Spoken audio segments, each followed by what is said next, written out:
Saúde os irmãos na graça e na paz do Senhor Jesus. Amém? Amém. Convido os amados a abrirmos nossas Bíblias na carta de Paulo aos Gálatas.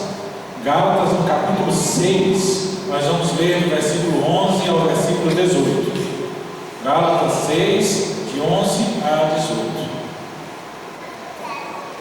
Amém? Amém. Diz assim a palavra de Deus, Gálatas 6, de 11 a 18. Vede que grandes letras vos escrevi do meu próprio punho. Todos os que querem ostentar-se na carne, esses vos constrangem a vos circuncidar, somente para não serem perseguidos por causa da cruz de Cristo.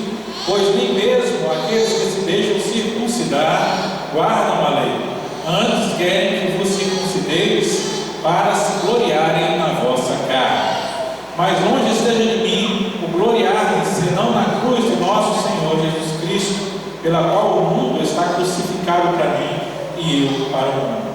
Pois nem a circuncisão é coisa alguma, nem a incircuncisão, mas o ser nova criatura. E a todos quantos andarem de conformidade com essa regra, paz e misericórdia sejam sobre eles e sobre Israel de Deus. Quanto ao mais, ninguém me moleste, porque trago no corpo as marcas de Jesus.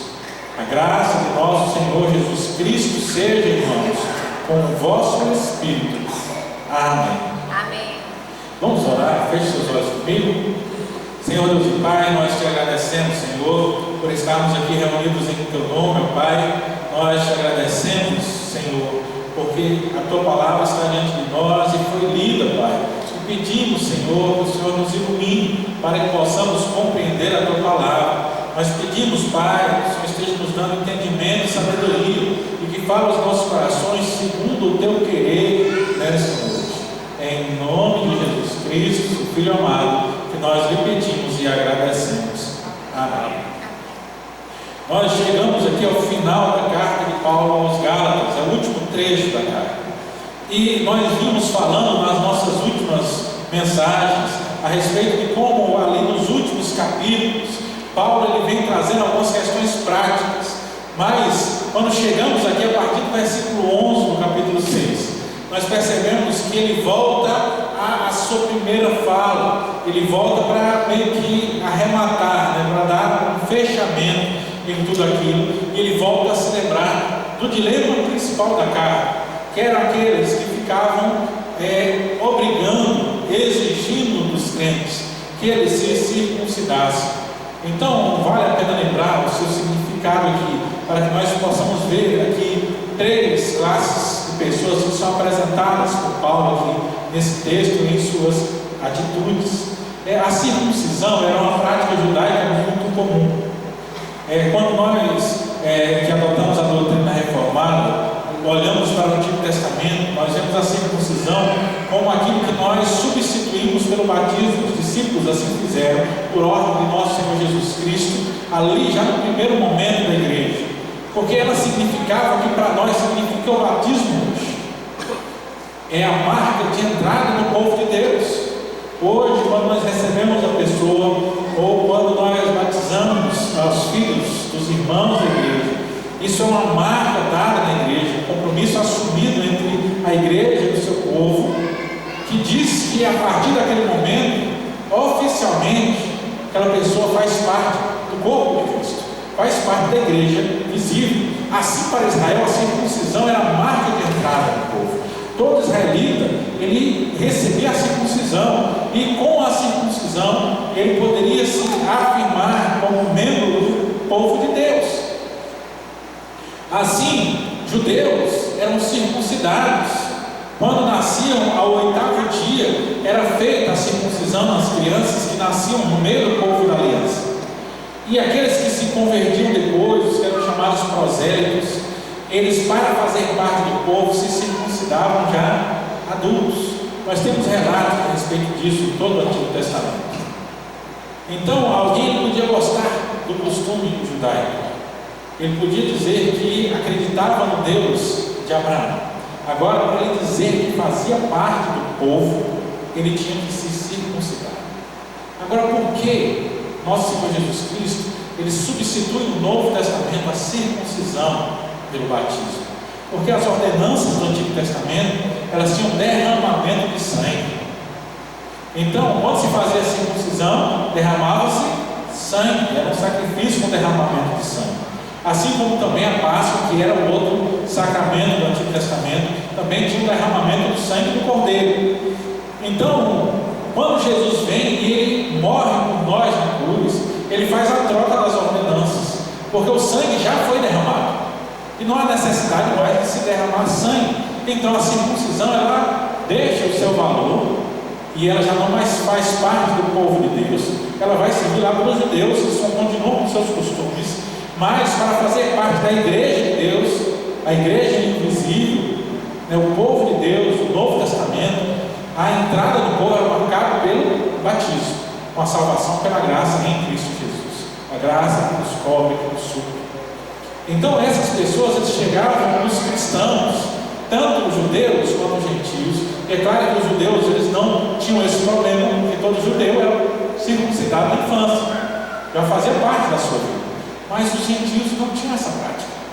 Mas eles chegavam dizendo que se você quiser ser salvo, não bastava aceitar Jesus Cristo, era preciso também se circuncidar, guardar os dias, os sábados judaicos, era preciso deixar de comer aquilo que os judeus também não comiam, era uma série de rituais, mas o principal desses, o mais forte de todos esses, era a circuncisão. Para um homem adulto naquela época, que não se tinha antibióticos como se tem hoje, circuncidar-se era um sofrimento de pelo menos 4 ou 5 dias. Disse que os primeiros 3 dava febre, e a pessoa rolava na cama com febre e dores, enquanto se cicatrizava o corpo da cirurgia. Mas eles diziam, vocês têm que se circuncidar. E Paulo vem combatendo justamente isso. Ele combate isso quando lá em Atos 15, ele vai a Jerusalém e diante dos irmãos ele fala sobre os gentios, e como o Espírito Santo desceu sobre os gentios, assim do mesmo jeito como desceu sobre os judeus, e ele conta os seus relatos, e o concílio em Jerusalém diz, olha, os gentios não são obrigados a se circuncidar, e manda uma carta por emissários, e chega a lugares, principalmente em Gálatas, que é a fonte ali da primeira viagem missionária de Paulo. E ali eles dizem, olha, meus irmãos, carta de Jerusalém, aos irmãos em Gálatas, olha, meus irmãos, saíram alguns dizendo que foi nós que mandamos eles para ir, mas nós não mandamos ninguém para ir. Eles não são dos nossos, querendo obrigar vocês a se circuncidar. Mas a circuncisão não é necessária. Nós resolvemos, entendemos pelo esclarecimento do Espírito Santo, que essas coisas não são obrigatórias. Você é salvo pela fé em Jesus Cristo. Mas ainda assim essas pessoas continuavam ali indo e perturbando os irmãos. E Paulo escreve toda a carta, quase toda a carta, ele vai tratar justamente sobre a circuncisão e dizer que ela não é necessária para a salvação. E conforme ele diz no versículo 15, nem a circuncisão é alguma coisa, nem a incircuncisão, mas o que vale é ser nova criatura. E assim Paulo vai esclarecer isso para nós, justamente demonstrando essa necessidade de ser nova criatura. E aqui ele vai falar das motivações desse povo. Então, ele vai falar nos primeiros versículos, aqueles entre o versículo 11 e o versículo 13, principalmente o versículo 12, ele mostra que havia pessoas que queriam se ostentar, mas ostentar na carne. Nós conhecemos esse termo, na palavra ele fala várias vezes. Quando ele fala de carne, ele fala dos desejos pecaminosos, ele fala das coisas desse mundo. Mas aqui tem um significado duplo, porque quando ele fala na carne, ele estava falando de circuncisão, circuncisão era um corte na carne. Então, duplamente, o sentido aqui se adequa àquelas pessoas. Ele fala de pessoas que queriam se ostentar mais por causa dos outros. O versículo 13, ele adverte, pois aqueles que se deixam circuncidar, eles não guardam a lei, antes querem que vocês se circuncidem para se gloriarem na vossa carne. O que acontecia ali? Essas pessoas, eles eram judeus que gostavam do movimento. Hoje nós podemos ter alguma semelhança, porque hoje em dia, ser crente já não está tão fora de moda. Às vezes as pessoas falam do cristianismo, mas há muitas pessoas são levados porque nós temos aí na internet humoristas que se dizem cristãos, nós temos shows que são montados, hoje tem festivais de música gospel, nós vemos muitas coisas. Os políticos nos nossos tempos, eles têm preocupação em atender também os anseios dos evangélicos em todas as pequenas cidades e grandes. Todas as cidades, estados por aí, vão criando o seu dia do evangelho, coisas semelhantes. Então há muita coisa que antigamente não existia. Eu me lembro na infância como os adolescentes muitas vezes tinham receio de andar com a Bíblia na rua, mas hoje em dia não é nenhuma vergonha passar por isso. Às vezes as pessoas se envergonham com algum tipo de religiosidade. Então o pessoal não gosta daquele crente mais das antigas, mas hoje os crentes são muito modernos. Isso leva a ter muitas pessoas que na onda, porque muitas vezes a mensagem é uma mensagem que alegra o coração, ou por causa do meio onde ele é inserido, ou por causa às vezes de alguma amizade, ou porque algum amigo, ou o chefe dele, alguma pessoa assim, tem alguma relação com a igreja, ele se envolve com o evangelho, mas sem se transformar em uma nova criatura, sem um novo nascimento real. As pessoas, elas se adaptam. Nós encontramos isso na esperteza do ser humano, até mesmo quando nós olhamos aqueles que são presos, estão nos encarceramentos, né? E muitos deles vão pelas igrejas, se reúnem nos cultos, porque virou um sinônimo de sinal de bom comportamento, e aí eles aprenderam a fazer isso muitas vezes para tentar conseguir alguma progressão de pena. E eu não estou dizendo que não há muitas conversões ali, que existem realmente muitas conversões, mas no meio daqueles também existem aqueles que por conveniência se aproximam do Evangelho. E este é o caso justamente dessas pessoas que Paulo está falando aqui, que queriam sustentar na carne dos Gálatas. Porque eles se aproximaram do Evangelho, eles andavam na igreja, mas o que acontece? Eles eram muitas vezes fariseus, e quando eles se encontravam com os demais fariseus, porque quando nós olhamos no livro de Atos, a igreja ela se reunia, mas ela também estava no templo. Lá em Atos, a partir do capítulo 2, quando ele fala da igreja primitiva, os crentes verdadeiros diziam que eles se reuniam de casa em casa, né? As reuniões da igreja, nos cenáculos, eram no domingo, mas no sábado eles estavam no templo, como era costume dos judeus, e eles se relacionavam entre os judeus. Eles não deixaram de ser judeus, eles deixaram de acreditar na salvação através da lei, mas eles continuavam como judeus.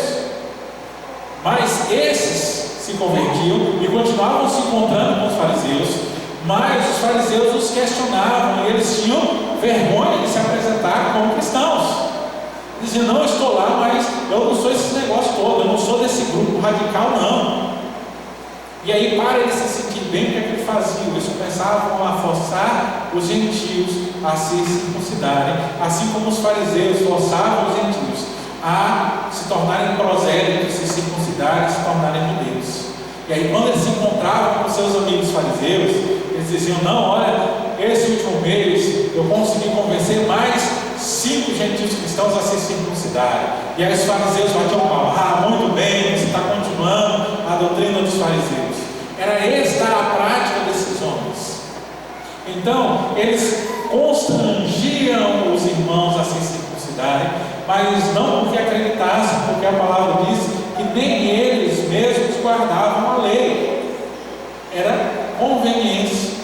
É como o crente que ele vai na igreja, é crente, diz que é crente, ele assiste os cultos, mas aí quando o pessoal chega lá na roda de amigos, que ele continua frequentando e fala: ah, mas você não mexe nisso aqui mais não, você não gosta de não sei o quê, porque você é crente, agora não pode, o pastor não deixa. Ele fala: que nada, eu não sou desses aí não.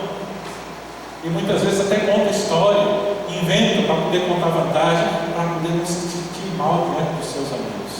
Eu me lembro que antigamente nós enfrentávamos muito isso entre as UPAs, né, dos adolescentes, mocidades nas igrejas, que havia aqueles que ainda ficavam se deixando levar pelas amizades fora da igreja. Mas hoje isso se tornou muito mais fácil. Hoje é só ser um crente suave, é só ser um crente legal. Mas para ser um crente legal, é preciso abrir mão de algumas coisas. Dizer que você também faz, não tem problema, isso é coisa do passado. E era essa mesma atitude dessas pessoas, que elas se gloriavam o quê? Na carne, duplamente. Na carne, por conta da circuncisão, eles convenciam os gentios a se circuncidarem, mas principalmente porque era se gloriar de que estavam fazendo cumprir a famigerada, antiga e já caduca lei, com sacrifícios de derramamento de sangue que já não eram mais necessários, mas eles continuavam tentando conquistar por seu próprio braço, por sua própria força, o caminho da salvação. E ensinavam as pessoas que tinham que também conquistar a sua salvação através do esforço, através do sacrifício, através da flagelação. Eu me lembro que meu avô contava, né, antigamente se via muito mais, hoje está muito mais reduzido.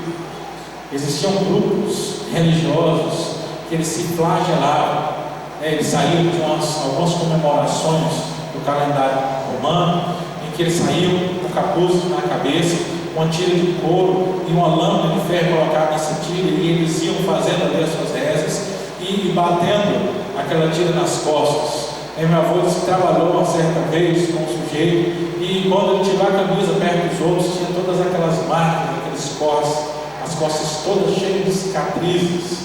E ele perguntou: mas rapaz, o que é isso? O que é que foi isso? Ele fala: não, ele contou a história. Ele diz: não, só faltam mais 10 anos para eu completar o voto.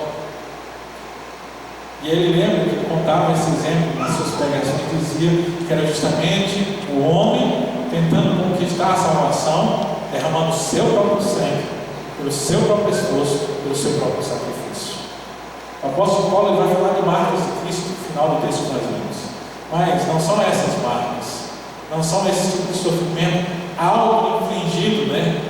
É o sacrifício próprio, não é esse tipo de coisa que Paulo fala. Aqui são pessoas que tentam criar situações para dizer que são muito crentes, pessoas dizerem que são melhores, que eles conseguem fazer, tanto se gloriando no errado de se fazer, como se gloriando em sacrifícios vãos que não levam a lugar nenhum.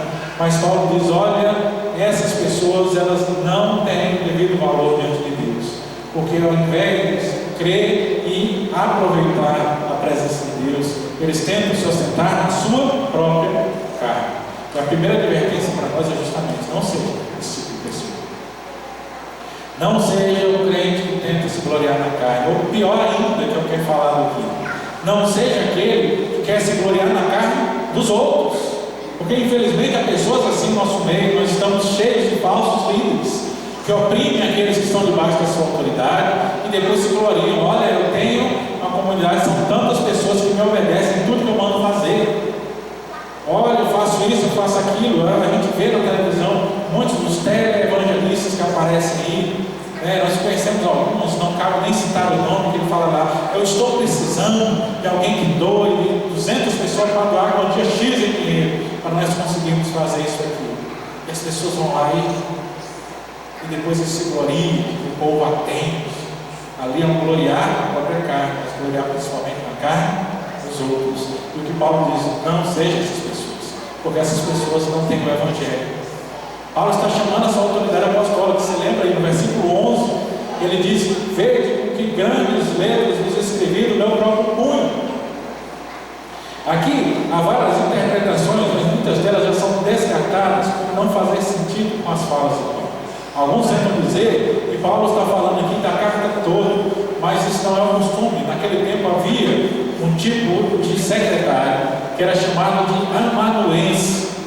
Então pessoas como Paulo, que escreviam cartas, tratados, assim, ele tinha essa pessoa que ele ia editando, e a pessoa ia fazendo, ia copiando, e depois eles se acertavam, olhavam o texto, faziam as correções, e depois das correções isso era passado com tinta para o pergaminho, porque não tinha papel naquela época. Hoje a gente faz alguma coisa, você imprime, aí você lê, né? Ah, não, isso aqui ficou errado. Você marca, vai lá, corrige, amassa o papel, joga no cesto de lixo.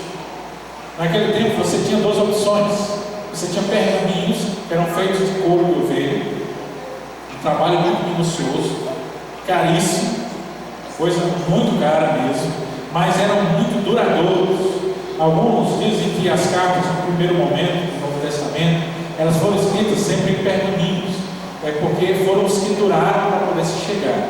mas quando eram lugares de perseguição muito grande, eles escreviam em papiros. Os papiros eram um entrelaçado, com uma esteira de palha entrelaçada, e eles escreviam. Só que o papiro era escrito em um lugar perigoso, porque se você jogasse ele na água, ele se manchava, e aí sumia tudo. Então, o Novo Testamento era escrito em pergaminhos. Então, quando você escrevia, não dava para errar. Colocou a tinta no couro, já era. Então, o secretário, o amanuense, ele escrevendo, Paulo editando, ele escrevendo, mas era o costume de Paulo, já demonstrado em outras cartas dele, outras epístolas, que a saudação final, Paulo escrevia da próprio punho, era como que uma assinatura que ele deixava na carta, para garantir que aquilo estava sendo lido, era escrito por ele mesmo. Então, quando os irmãos liam, e ele escrevia, olha, eu escrevi de próprio punho, e eles poderiam reconhecer a letra e a assinatura de Paulo, era uma questão de autoridade apostólica. Está dizendo, olha, isso aqui eu estou provando que fui eu mesmo que escrevi. Porque naquele tempo não é diferente de hoje. Você acha que se não tivesse alguma coisa assim para comprovar, um selo, você acha que as pessoas não escreveriam o que quisessem, depois sair dizendo que foi Paulo que escreveu?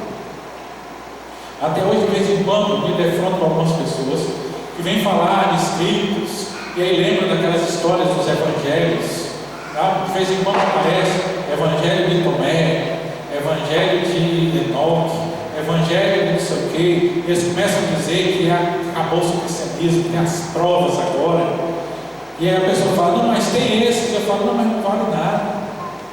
Geralmente a gente não entende. Esses evangelhos que aparecem aí são escritos que já tem pesquisa, são escritos do 4º século depois de Cristo, 4º, 5º, 6º século. Só que o nome que eles colocam lá como autor, como por exemplo, ele escreve o Evangelho de Tomé, coisa do 4º ou 5º século, só que Tomé morreu no 1º século. Como é que ele poderia ter escrito alguma coisa no 4º? Ou às vezes é do 3º século, mas eles colocam o Evangelho de Enoque, que morreu centenas de anos, 1000 anos antes de Cristo.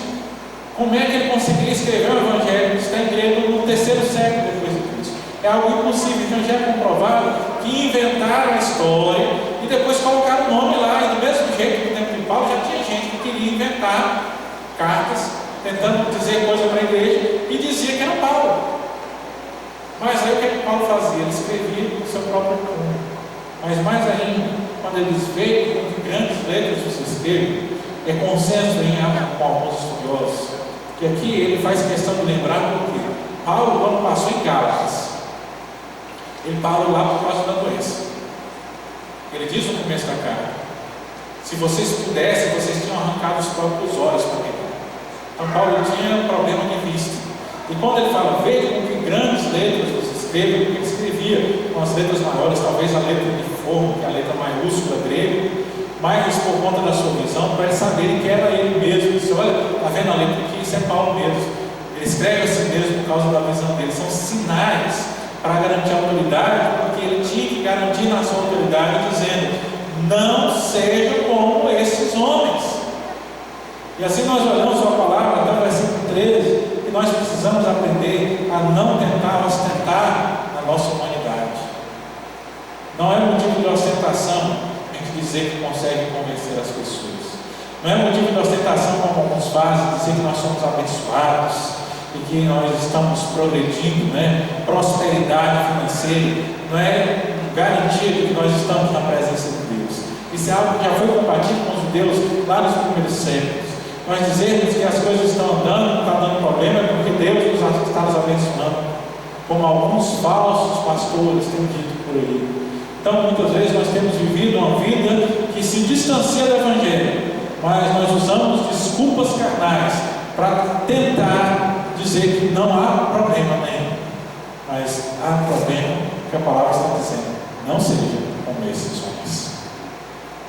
Segundo grupo de pessoas aqui, Paulo ele vai se espelhar e dando-se como exemplo, para que esse exemplo ele seja imitado. No versículo 14, ele diz, longe de mim esteja a gloriar-me, senão na cruz de nosso Senhor Jesus Cristo, pela qual o mundo está crucificado para mim, e eu para o mundo.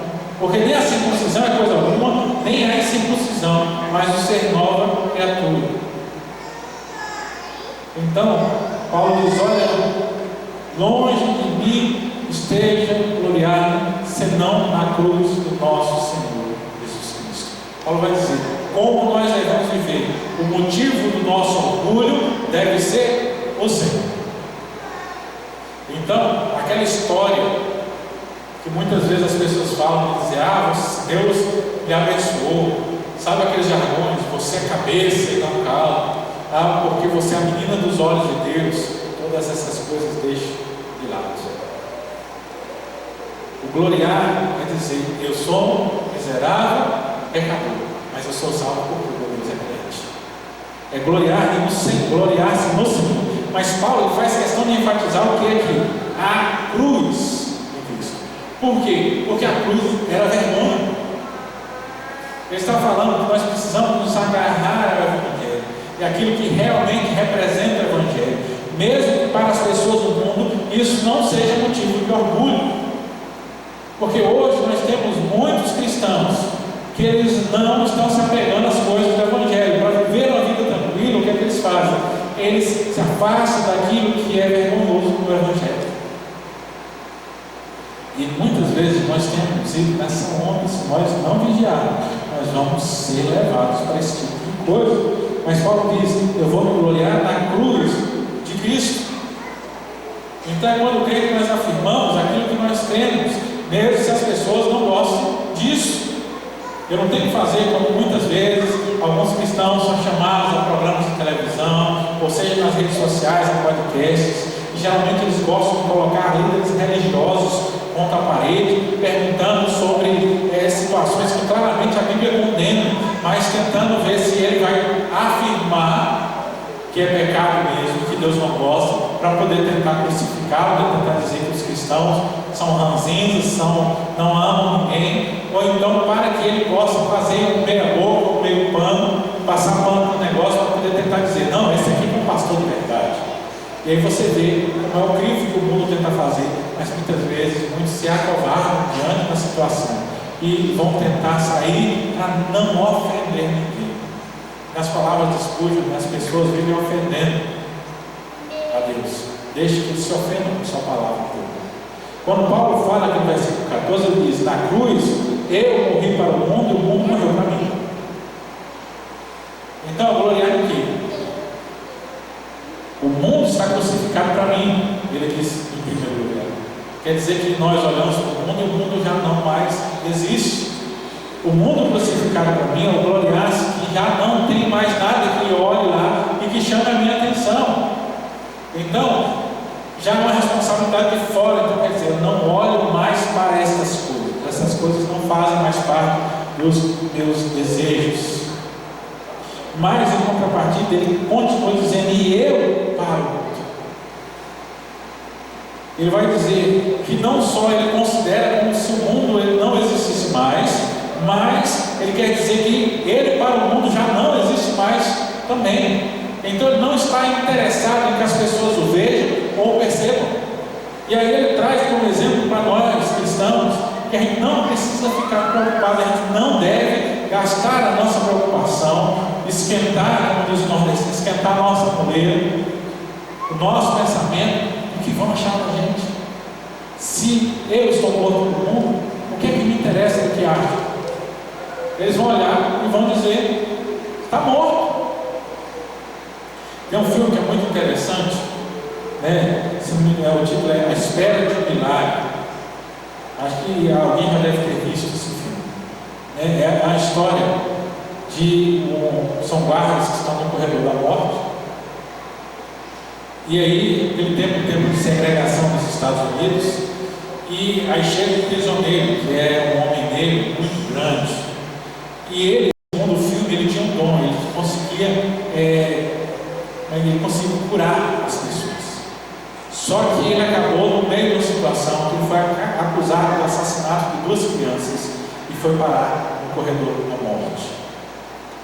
E quando o criminoso ele vai entrando no corredor da morte, esse homem ele desce, e ali tinha um rapaz entre os guardas, que era parente lá de um grande oficial, e colocaram ele lá porque ele queria estar lá para ter o prazer de levar aqueles criminosos para a morte. Tinha uma crueldade no coração. E aí ele vem como era costume, mas ele fazia isso com um sorriso no rosto. E quando aquele homem vinha caminhando, eles vinham gritando atrás dele: homem morto andando. Homem morto andando. Porque uma vez que aqueles homens entravam naquelas celas do corredor da morte, eles já estavam mortos. Estavam por enquanto respirando, mas a sua sentença já tinha sido dada. Era uma questão de tempo até que eles fossem até a cadeia elétrica, que era a forma como eram executados os criminosos naquela época, e ele perdesse, deixasse sua vida. Então, homem morto. Eram pessoas que eram pagas da sociedade. Ninguém pensava neles, ninguém se preocupava com eles. O que restava para eles era ódio e um coração trancado. E aí o drama do filme era justamente isso. É alguém considerado morto, mas que só alguns ali muito próximos conseguiram perceber que ele tinha um dom e que era algo muito bom, era algo maravilhoso. Mas, quando a gente olha para o Evangelho, Paulo fala que o mundo está morto para mim e eu morto para o mundo. Eu me lembro da cena. Porque o cristão, na verdade, para o mundo, ele é como um homem morto andando. O ditado para o mundo aí, das pessoas que dizem aproveitar a vida, é que o cristão não pode fazer nada. O cristão não bebe, ele não fuma, ele não vai para a festa, ele não aproveita a vida. É alguém que, quando um jovem entrega a sua vida a Cristo, ele fala: perdeu a juventude. Olha, a pessoa deixou tudo de lado, vai deixar de aproveitar o que é bom na vida. Para o mundo, o cristão está morto, mas nós que conhecemos o Evangelho, para nós o mundo está morto. Porque, segundo a visão do Evangelho, as pessoas aí fora estão andando, são pessoas mortas. Por quê? Porque eles não têm Cristo no coração. E o que está reservado é só uma questão de tempo. Se não houver uma mudança, é só uma questão de tempo. Porque o fim de todos é a morte. E como diziam os nossos puritanos, lá no século XVI e XVII, aquele que nasce duas vezes, ele só morre uma. Mas aquele que nasce só uma vez, ele morre duas. Para aquele que nasce uma vez, aquele que está no mundo, o que está reservado é a morte eterna, se não houver uma mudança de percepção. Então Paulo diz: não sejam como esses homens, mas gloriem-se no Senhor. Não olhe, não se preocupe com o mundo, não tente fazer figura, não tente ser uma pessoa legal para aqueles que estão lá fora. Isso não faz parte da vida do cristão. Olha o exemplo, olha como eu tenho vivido, olha o que eu tenho mostrado para vocês. Considere o mundo morto para você e se considere como morto para o mundo. Não espere nada que venha deles, mas olhe somente para a cruz de Cristo. Nós cantamos uma canção aqui, já no final do louvor, que um trecho que fala sobre andar sobre as águas, remetendo à figura de Pedro, quando Jesus vai encontrar com ele sobre as águas. E Pedro disse: é o Senhor que eu vou andando nas águas.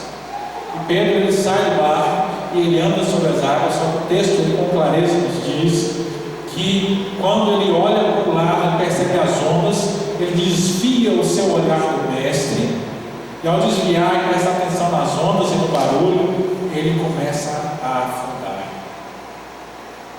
Paulo nos mostra.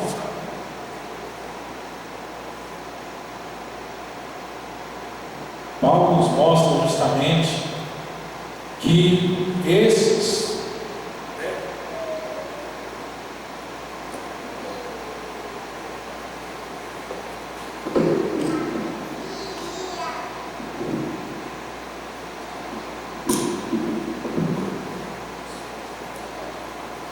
Paulo nos fala justamente que esse deve ser o nosso procedimento, a nossa atenção. Nós precisamos ter os nossos olhos ligados na cruz. Por isso que ele diz: se eu for me gloriar de alguma coisa, eu vou me gloriar na cruz de Cristo. Em um outro dos seus escritos ele vai dizer: porque longe de me gloriar, senão na cruz de Cristo. Que a cruz é o sinal, as marcas de Cristo. E ele vai dizer, se não me engano, em Corinto, Ele vai fazer o relato: se fosse para se gloriar na carne, eu podia me gloriar muito mais do que vocês. E esse discurso é para o tipo de gente que está fazendo aqui em Gálatas também. Ele diz: por quê? Vocês dizem judeus, eu sou judeu, sou da tribo de Benjamim. Benjamim era uma das únicas tribos puras que tinha naquele tempo. Quando o reino se dividiu, só ficou Benjamim e Judá. Então só essas duas tribos permaneceram. Todos os outros judeus demais, eles se espalharam, mas muitos deles voltaram junto com Neemias e Esdras, e eram de tribos diferentes, mas tribos que não tinham dado continuidade. Então Paulo diz: eu sou da tribo de Benjamim, então a minha linhagem está mais certa que a de vocês, mais garantida. Eu sou fariseu, aceito a mais rigorosa da lei, então sigo a lei de forma mais rigorosa do que vocês jamais seguiram. Eu fui instruído aos pés de Gamaliel. Quantos poucos têm a oportunidade de dizer que foram instruídos por um mestre tão lembrado, tão grandioso? Só que ele diz: tudo isso eu considero como perda. Lá em Filipenses ele vai dizer que considera como se fosse adulto, mediante a sublimidade de Cristo. Então, quando Paulo diz: se for para se gloriar, glorie-se na cruz de Cristo. Se for para olhar, mantenha seus olhos fitos na cruz. Mantenha-se no caminho de Cristo, o caminho da cruz. Então, ele nos chama justamente não deixar que o mundo ele encha os nossos olhos. Deixa o mundo morra para o mundo. Não olhe para as coisas dele e não se preocupe em agradar o mundo, porque aquele que agrada o mundo, ele desagrada a Deus. Se nós nos preocuparmos com o mundo, nós nos despreocupamos do Senhor. O chamado é justamente ser o segundo tipo de pessoa, que olhamos para a cruz de Cristo e nos baseamos no sacrifício de Cristo e não na nossa própria vontade. Mas, ao terceiro lugar aqui, que é a afirmação do crente verdadeiro. Se nas primeiras duas ele fala de uma forma geral, aqui é uma questão muito mais particular, que ele traz alguns princípios aqui que nós precisamos observar, que vão estar incluídos naquilo que ele falou anteriormente. Mas aqui é de uma forma mais específica para aqueles que são salvos em Cristo Jesus, entregar a sua vida. Versículo 16, ele diz: e a todos quantos andarem em conformidade com essa regra, paz e misericórdia sejam sobre eles e sobre o Israel de Deus. Então, qual regra ele está falando no versículo 16? A regra anterior: não se gloriar na carne, versículos 11 até o versículo 13, mas gloriar-se na cruz de Cristo. Então, quem anda de conformidade com essa regra, aí vem a bênção: paz e misericórdia sejam sobre eles. Quando nosso Senhor Jesus Cristo ele fala aos discípulos, quando ele envia os em comissão, ele diz para eles: olha, vocês vão chegar, e onde vocês chegarem, declarai a paz naquele lugar. Se ali naquele lugar houver filhos da paz, a paz repousará sobre eles. Se não houver, a paz voltará para vós outros. Então, quando eles foram pregar o Evangelho, o Senhor Jesus estava dizendo: aqueles que o Espírito Santo tocar estiverem dispostos, a paz ele vai repousar sobre eles. Mas aqueles que tiverem o coração endurecido para o Evangelho e quiserem ainda se gloriar na sua própria carne, a paz não vai sobre eles. E aqui ele vai nos mostrar que há um grupo seleto na palavra de Deus. Diferente do que o cristão legal, aquele que quer ainda ser bem visto, que se preocupa com o que o mundo pensa dele, que tenta falar: não, Jesus é legal, Jesus é ok, não, é tudo bom, e que não fala sobre condenação e sobre pecado. A palavra diz que essas coisas, que a paz, a misericórdia do Senhor, ele está sobre aqueles que o temem, sobre aqueles que o seguem, aqueles que andam de conformidade com a regra apresentada pelo apóstolo Paulo. Então ele mostra que a bênção de Deus ele não é para todos. Há uma bênção comum que atinge a todos. Mas eu costumo dizer: a bênção comum ela é derramada sobre o povo por causa dos fiéis. Eu já vi muito isso em muitas cidades, em algumas que eu passei.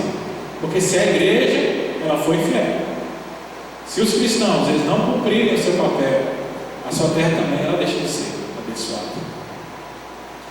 Me chamava a atenção, passei na cidade do interior da Bahia, que tinha um problema muito sério no domingo. Eu já vi muitas cidades assim, que o domingo era dia de feira. E E a cidade, o pessoal brincava, a cidade parecia adventista, né? Porque no sábado não abria nada na cidade, era tudo fechado. Você passava lá, parecia feriado prolongado. O pessoal que passava na rodovia parava, ficava procurando o que é que tem aberto. Encontrava comigo assim, falava: não tem nada aberto, que nada funciona no sábado. Mas o comércio abria no domingo até meio-dia. E por conta disso, muitos irmãos eles deixavam de participar dos cultos. A gente tinha escola dominical, mas muitas igrejas abandonaram a escola dominical. Não faziam mais. É porque os irmãos trabalham, mas não é porque trabalham. Eu sempre dirigi a escola dominical e a gente estava na frente, dando estudo bíblico. E os irmãos que não trabalhavam passavam com as suas sacolas de feira na frente da escola dominical às 10 horas, mas não vinham para a igreja. E aí a cidade era a cidade do time, né? O pessoal às vezes perguntava, e quando o crente tinha coragem de me perguntar, eu dizia: a culpa é de vocês. Porque quando no ano que eu cheguei, o fórum da cidade tinha fechado. Há alguns anos as agências bancárias que existiam na cidade fecharam. Muita coisa que existia fechou, e a cidade ela foi desviando no passar do tempo. O pessoal diz: não, a cidade vai desviando, as coisas vão sumindo, vai fechando tudo. O que é isso? Eu falo: isso é culpa dos cristãos que abandonaram o dia do Senhor para atender os seus próprios interesses. Por quê? Porque não andaram em conformidade com a regra de Deus. Porque dava atenção para cá. E o mais triste naquela cidade é que os próprios crentes, eles não se empenhavam em fazer algum tipo de campanha para tentar mudar a situação na cidade. Eles mesmos não faziam nada. Às vezes chegava alguém para tentar fazer uma campanha, dizer: vamos mudar essa feira que está prejudicando, porque tinha dificuldade trabalhista, tinha um monte de coisa, porque você pegava a pessoa que trabalhava no sábado, aí trabalhava no domingo, aí tinha que gerar uma hora extra, dava uma dificuldade, às vezes tinha processo, né, que eles conseguiam fazer, mas ninguém levantava um dedo, porque se preocupavam: não, mas se a gente começar, as pessoas vão dizer que os crentes estão querendo bagunçar a cidade. Se não anda em conformidade com a regra que diz que a cruz é a exceção na vida, a paz não repousa sobre eles, a bênção não repousa sobre eles. Então a atenção que Deus nos chama através do apóstolo Paulo aqui é justamente: olha a regra de Cristo, olha o Evangelho. Às vezes nós estamos enfrentando dificuldades na nossa vida, a gente está enfrentando dificuldades na nossa igreja, a gente está enfrentando dificuldades na nossa família, mas a gente não presta atenção que nós estamos quebrando os princípios de Deus. Nós não estamos andando de conformidade com a regra de Cristo. A cruz não tem estado à frente. Nós temos trocado os princípios do Evangelho por outras coisas. Nós temos colocado coisas menores, a ponto de dar mais importância, nos tirar das coisas de Deus. E Paulo ele enfatiza muito isso quando ele fala, completando o versículo 17, diz: olha, aquele que anda de conformidade, no versículo 16 ele diz, a paz está sobre ele. Mas no versículo 17 ele diz: quanto mais, ninguém me moleste, porque eu trago no corpo as marcas de Jesus. Sabe, Stemac, que é o comentarista do Novo Testamento, dos comentários que nós utilizamos aqui, ele, quando vai comentar esse versículo, ele chama a atenção do seguinte modo: ele fala: olha, gente, precisa tomar cuidado. E aquilo que Paulo está falando aqui também, ele enfatiza muito isso, quando ele diz: quanto ao mais ninguém me moleste, é porque ele já tinha chamado a atenção daqueles irmãos. Ele já tinha ido a Jerusalém, já tinha trazido uma carta, já tinha se colocado para a igreja dizendo: olha, não é necessário circuncidar. Mas eles ainda estavam entrando na conversa, dando atenção a falsos mestres. E Paulo parece que quer dar um basta, diz aqui: olha, não quero mais falar sobre esse assunto. Vocês já sabem, vocês já foram advertidos, não volte nisso. Ele chama a atenção como uma responsabilidade espiritual e trazendo para a igreja hoje, como muitas vezes os líderes eles têm que ensinar, têm que instruir a igreja, mas a igreja muitas vezes é instruída. O mestre, o pastor, os professores, a liderança da igreja, ele dá a direção, diz o que precisa ser feito, mas muitas vezes a teimosia do coração do ser humano faz a pessoa voltar e continuar batendo no erro. E aí chama a atenção que há duas coisas que acontecem. A primeira é o trabalho, porque enquanto você precisa continuar corrigindo aqueles que já deveriam ter conhecimento, porque o tempo que eles têm de cristão liderança já é o suficiente. Esse tempo que está gastando é um tempo que a liderança muitas vezes deixa de gastar com um novo convertido ou com alguém que poderia estar aprendendo o Evangelho, está somando para o Evangelho. Então ele toma o tempo uma vez, porque ele suprime o tempo da liderança para continuar corrigindo aquilo que já deveria estar pronto. É o que no meu jargão eu costumo dizer, que é o crente de alta manutenção. Ele está ali, mas todo tempo tem que estar ali, tem que estar cutucando, tem que estar fazendo. Aí dá alguma coisa, ele passa por qualquer coisa, aí ele some e fica lá esperando alguém vir atrás dele. E quando demora ele fala, mas a liderança nem veio atrás de mim. O que Paulo está dizendo aqui, olha, você já foi perdido, não venha me perturbar novamente.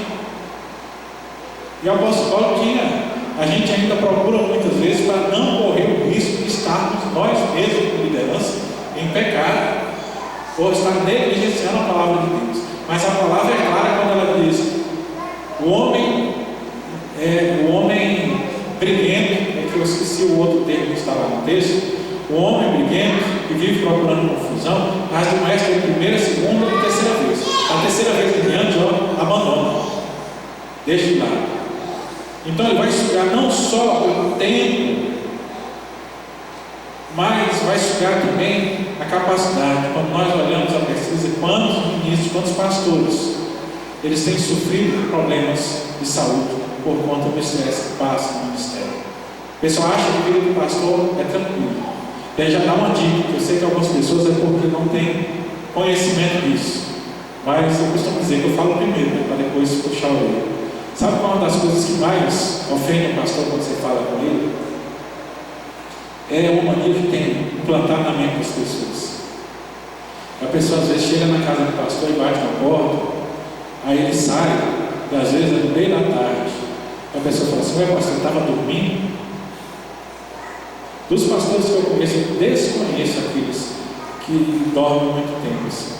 Talvez alguns tiram um cochilozinho assim, logo depois do almoço.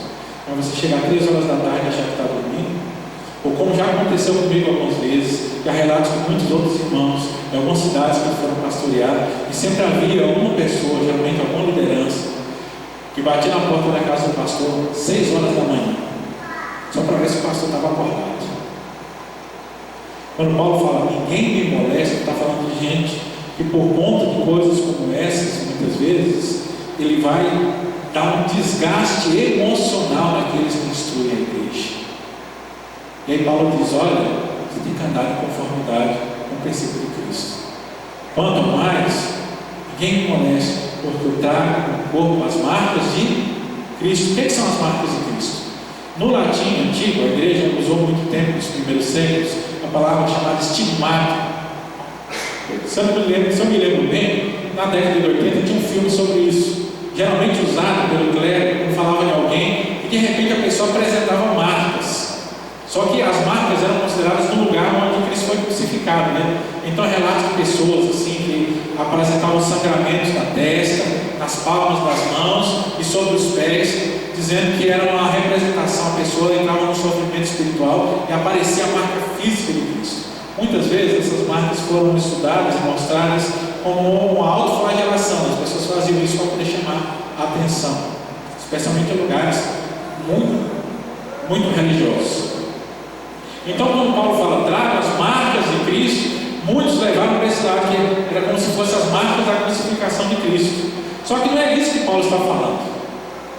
As marcas de Cristo não é o sofrimento, porque igualmente aquele sujeito que eu falei lá, que ficava com a tira de touros, cortando as costas, ele também dizia que eram as marcas religiosas, num certo sentido, as marcas de Cristo, como alguns usaram na Idade Média, alguns apetrechos, principalmente os monges enclausurados, colocavam alguns apetrechos que machucavam, especialmente existia um equipamento que eles colocavam na perna, por baixo da batina, que lá apertava, e aquilo ficava como com as pontas, igual aquelas que tem na coleira de cachorros grandes, sabe, com as pontas assim, para o cachorro não fazer força. Eles faziam aquilo, prendiam na perna para ele ficar machucando, que era uma forma de sofrimento para, segundo ele, sofrer o corpo para espiritualmente haver crescimento. E eles tratavam isso como marca de Cristo, mas nenhuma marca auto-infligida, nenhum corte, alguma coisa que eu faça a mim mesmo, ele pode ser considerado a marca de Cristo. Quando Paulo falava das marcas de Cristo, ele falava daquilo que ele tinha que demonstrar com o sofrimento que ele passou na pregação do Evangelho. Imagina o Paulo com os irmãos dizendo: não, olha aqui, ó, está vendo aqui essa marca aqui? Isso aqui foi quando eu fui apedrejado lá em Listra, eu preguei o Evangelho e o pessoal me apedrejou. Aí ia no outro e ele mostrava: essa marca aqui, está vendo? Isso aqui foi quando o pessoal me espancou lá em tal lugar, quando eu estava pregando o Evangelho.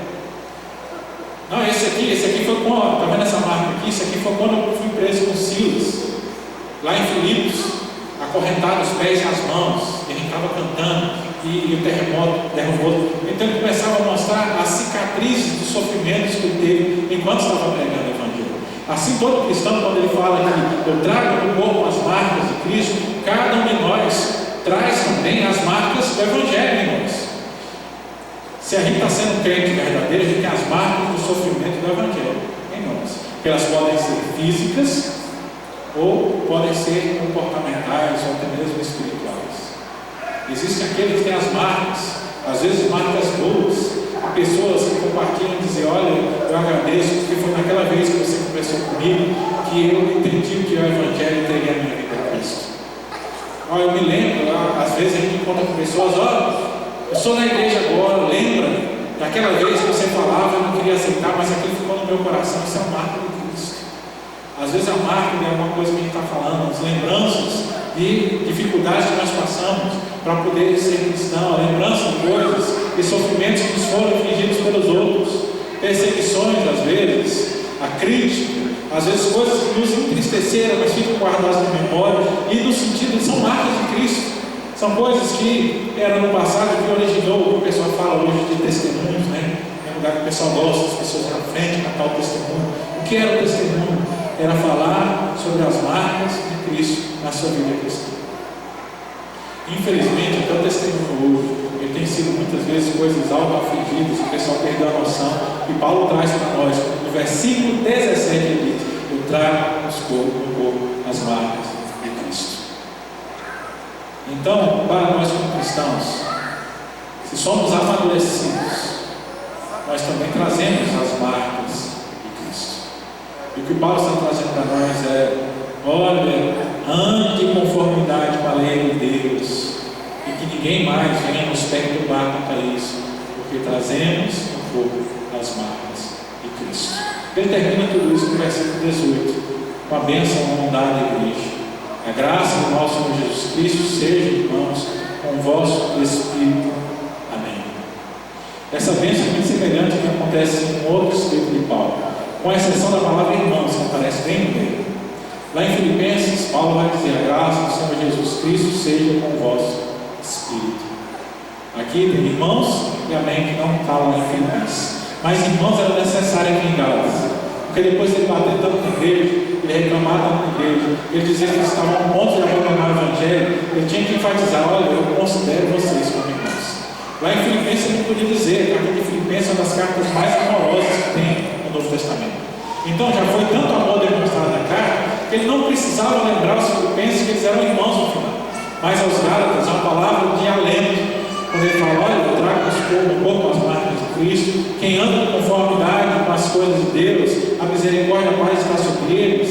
E aí, quando ele diz irmãos aqui no meio, como com uma pausa entre a declaração da graça de Deus e o direcionamento para onde está indo essa graça, que é o Espírito da igreja, o Espírito dos irmãos, ele tem que acrescentar no meio, como uma pausa, aqui entre as vírgulas: irmãos. Ele está nos incluindo. Assim nós podemos, lendo Paulo, nos incluir nessa situação, dizendo: irmãos como somos, que nós possamos ser abençoados por Deus, que a paz e a misericórdia estejam sobre nós, e que a graça de Deus continue sendo derramada sobre nós, porque somos irmãos, e estamos em Cristo, e porque em Cristo nós trazemos também as marcas. Então, avalie a sua vida, olha o que você tem vivido, quais marcas você traz para poder apresentar diante de Deus. Isso não é uma questão de se você é salvo ou se você não é salvo, mas é se você está realmente vivendo o Evangelho, porque viver o Evangelho traz marcas. ou se você tem procurado ser um crente sem cicatrizes, se preocupando com o mundo. É mais um dos pontos que Paulo nos apresenta. Se nós estivermos vivendo direito, nós estamos passando pelas dificuldades de Deus, mas é justamente parte do nosso credenciamento. São sinais que nos garantem que nós estamos no caminho certo, que nós não temos desviado o nosso olhar da cruz. E sem desviar o olhar da cruz, nós não podemos afundar, porque o Senhor está conosco e a graça dele é derramada sobre nós. Amém? Vamos fechar os nossos olhos, vamos orar mais uma vez. Senhor Deus e Pai, nós te agradecemos, Senhor, por estarmos aqui reunidos em Teu nome, ó Pai. Nós te agradecemos pela Tua palavra lida, Senhor. Pedimos que o Senhor nos instrua, Senhor, dia a dia. Que Deus Santo Espírito possa acrescentar aos nossos corações, esclarecer, dar entendimento para que cada um, irmão, cada um de nós, ao ler a Tua palavra novamente, ao olhar para as linhas, possa vir ter a Tua compreensão sobre nós, para que não seja simplesmente a palavra do pastor, a palavra de alguém que está pregando, que nós estamos acompanhando, mas que a palavra ela possa vir da Escritura Sagrada aos nossos corações, que nós somos meras ferramentas do Senhor. O Pai nos abençoe, que nós não estejamos olhando para o mundo, ou nos gloriando das coisas e dos princípios da carne, mas estejamos fixados e arraigados, ó Pai, alicerçados na cruz do nosso Senhor Jesus Cristo, na qual Ele foi morto por nós, e nós morremos também ali para o mundo, para vivermos somente para Ele. Em nome de Jesus Cristo, seu Filho amado, nós lhe pedimos e agradecemos.